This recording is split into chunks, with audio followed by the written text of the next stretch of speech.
I'd like to point out to our audience that one of the most controversial issues for American Muslims that has emerged since the 9/11 period has been this question of profiling Muslim Americans, and for that matter, profiling Muslims all around the world, but I guess particularly Muslim Americans. Now, the Allah Made Me Funny comedy troupe, which puts its humorous spin on a lot of thorny issues like that, tackled the issue of profiling as comics Preacher Moss and Mo Amer talk about their experiences with the authorities. Seriously, I tried to get profiled as a Muslim. It was impossible. Azra and I went to New Zealand. Now, people, it was funny, you know, because I knew that they pulled me over in customs, and they started going through all of my stuff, people. Now, I bona fidely had what I call Muslim identifiables in the bag. I had prayer beads. I had oil. I had a Quran. I had mishwak, shoe on. My man went through all of that. He saw a black man, all he could ask me was, "Do you have any narcotics?" But you know, if you speak Arabic to a police officer, you can confuse him and he'll let you go. I was like, really? You say, huh? I decided to try it, you know? I get pulled over in Houston, right? Houston, Texas, cop pulls me over, he comes up to me, he taps on my window, he's sitting there. Roll down the window, boy! I'm sitting there. Shoot him out like a thing. Can I see your license and proof of insurance, please? حبيبي انا سويت لك ايش؟ انا بسوق السياره يا زلمه.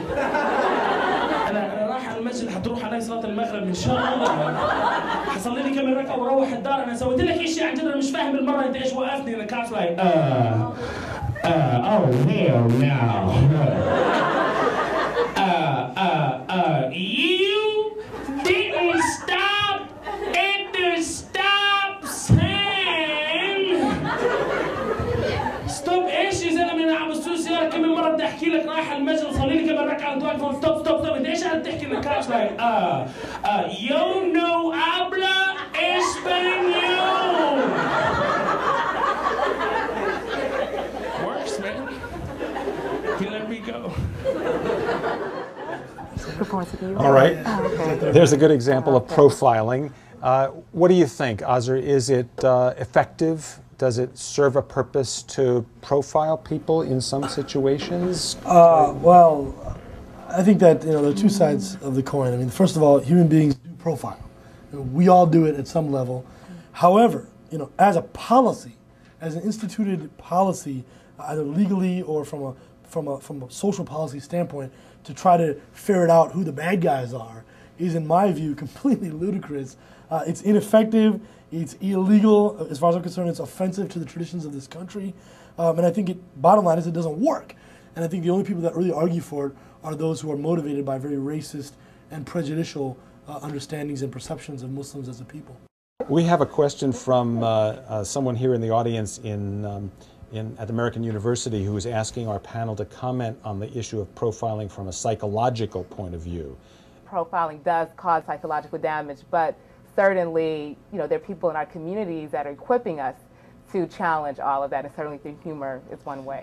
Ibo, I want to ask you to comment too, because you bring groups of different religions together. Isn't it also the case that profiling has been done for a very long time against a wide variety of people? Let me give you a profiling scenario. You're watching the evening news tonight, and you see somebody who's 5'10", convicted of armed robbery in some neighborhood in DC or in LA or in Chicago or New York. You get in the bus the next day and you check out the whole bus and you find all the people who are 5'10" and you tap them on the shoulder and say, "What the hell is wrong with you people?" That's the logic of profiling. It's absolutely absurd.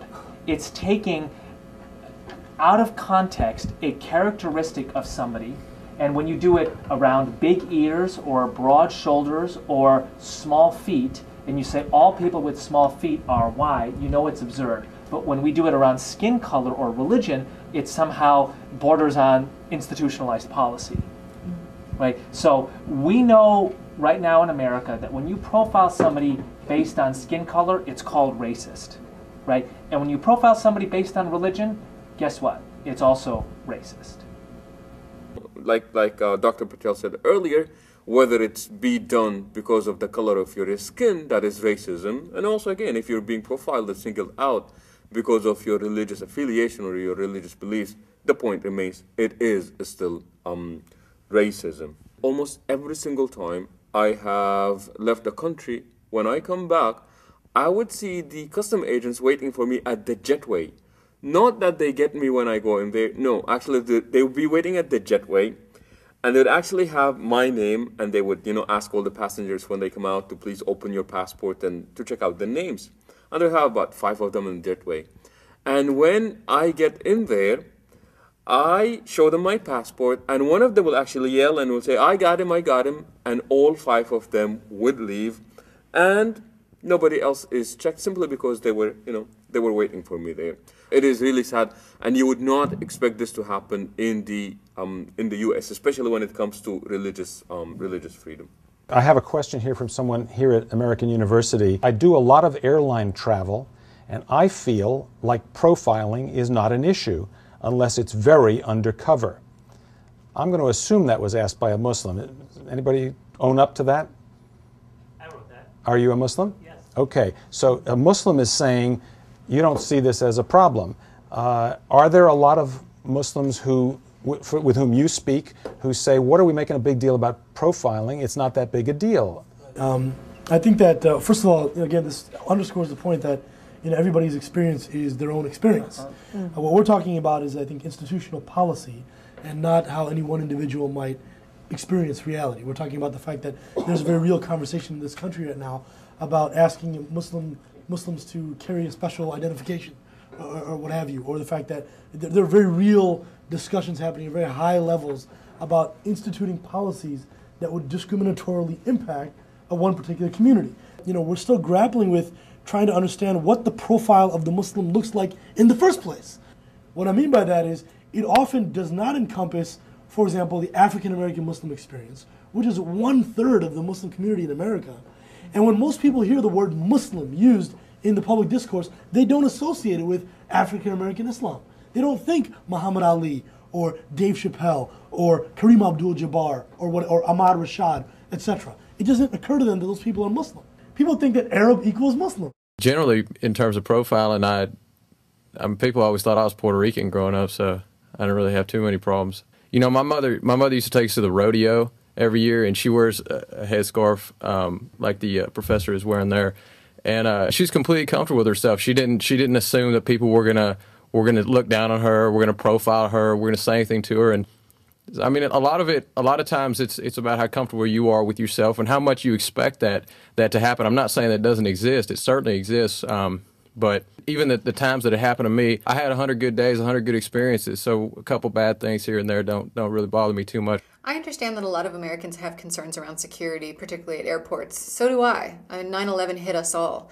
The hard part for me as a Muslim American is to walk into an airport or into any other situation where law enforcement's involved, and suddenly, because I happen to wear a headscarf and people associate that with people from other parts of the world who are associated with some violent incidents, we suddenly become one and the same, or I suddenly become a suspect because there are other suspects who may share that one feature in common with me. But I think it's a terrible mistake that we make when we try to look for these simple common denominators, because ultimately we have to profile based on behavior. Ultimately, law enforcement works, and the bad guys get caught when we look at suspicious behavior and we look at people with track records and criminal histories, rather than just simply looking for people who might look different in the crowd. And that's what I hope for when I go into airport security or any other place.